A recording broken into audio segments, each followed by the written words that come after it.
नमस्कार साथियों, मैं हूं सुधीर कुमार। सोशल लर्निंग में आपका स्वागत है। दोस्तों, हमारे देश में हाल ही में Jio company, Airtel company, Vodafone Idea द्वारा अपने टैरिफ में बढ़ोतरी कर दी गई है, जो कि पहले के अपेक्षा 20 से 25% तक इनकी टैरिफ महंगा कर दी गई है।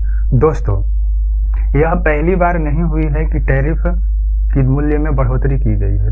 2021 ईस्वी में भी इस तरह की मूल्यों में बढ़ोतरी की गई थी और दोस्तों 2024 में ही लगभग 25% तक बढ़ोतरी कर दी गई है। दोस्तों, हमारे देश में एक धीरू भाई अंबानी थे, जिन्होंने कम उम्र में ही अपना एक बिजनेस शुरू कर दिए थे और यह सबसे पहले गल्फ कंट्री में गए और वहां कार्य करना शुरू कर दिए। वहां पेट्रोलियम से संबंधित कार्य किया करते थे। जब उन्होंने भारत में आए तो धीरे धीरे अपना कंपनी खोलना शुरू कर दिए और उन्हीं के कंपनी थी रिलायंस।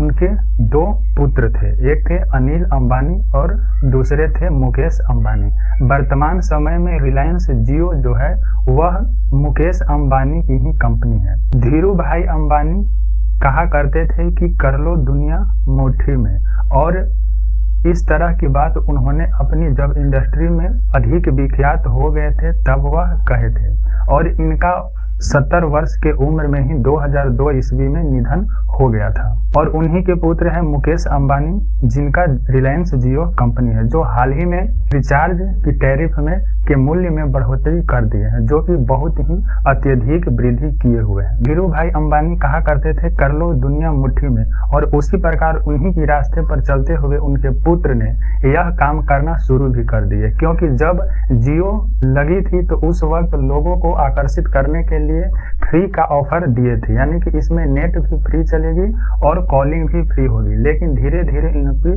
जब पॉपुलैरिटी धीरे धीरे बढ़ती गई और इनके फॉलोअर भी बढ़ते गए तो यह अपने मूल्यों में धीरे धीरे वृद्धि करना शुरू कर दिए और हाल ही के दिनों में लगभग 25% की टैरिफ में वृद्धि किए हैं। और इस प्रकार से जियो की बहुत सारे ऐप्स हैं तथा सभी प्रकार के और उद्योग धंधे भी हैं जो जियो के नाम से चल रही है। जैसे जियो मार्ट चल रहा है, जियो सिनेमा चल रहा है, जियो म्यूजिक चल रहा है, तो समाचार चल रहा है, यानी कई प्रकार के कार्य यह कर रहे हैं और हमारे धीरे धीरे देश में कई क्षेत्रों में यह बढ़ रही है।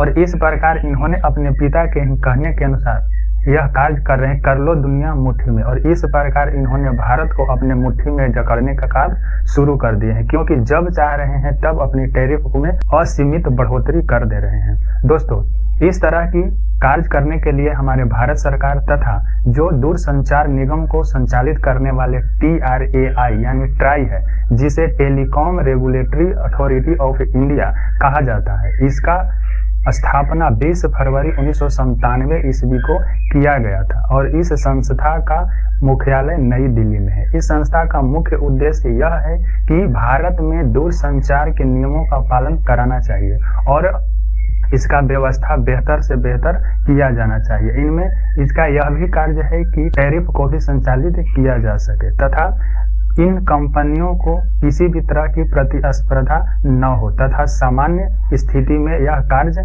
किया जा सकता है। लेकिन जियो तथा एयरटेल, वोडाफोन आइडिया अपनी मनमानता धीरे धीरे करते चले जा रहे हैं, जो कि नियम के अनुसार यह अच्छी नहीं है। क्योंकि TRAI एक ऐसी संस्था है जो इन पर रेगुलेटरी रखती है, लेकिन इन सभी से हटकर भी यह कार्य करना शुरू कर दे रही है। दोस्तों, यदि इस तरह के कार्य चलते रह गया, जब भी कोई कंपनी किसी भी वस्तु का मूल्य अपने मन के अनुसार बढ़ा सकती है तो यह निश्चित है कि आने वाले समय में बहुत ही समस्या उत्पन्न कर सकती है, क्योंकि यह भी एक संस्था के अंतर्गत है।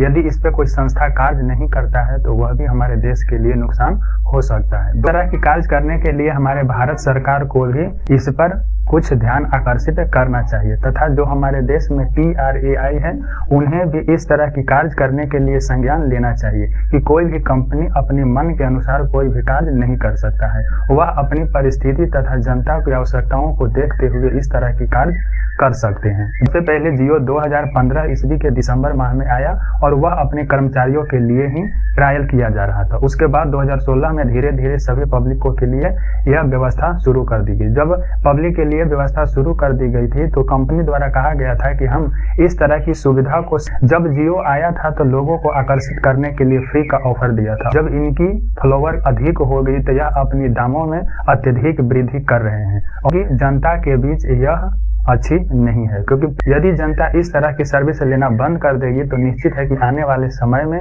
इस कंपनी को भी नुकसान हो सकता है। और इस कार्य के लिए TRAI तथा भारत सरकार को भी इस पर सोचना और विचार करना चाहिए कि कोई भी कंपनी इस तरह की कार्य ना कर सके, ताकि आम जनता को तथा महंगाई पर बुरी असर पड़ सकती है। दोस्तों, हमारे देश में नेटवर्किंग व्यवस्था ही सबसे अधिक हो रही है, क्योंकि हर काम नेट के ही सहायता से की जा रही है।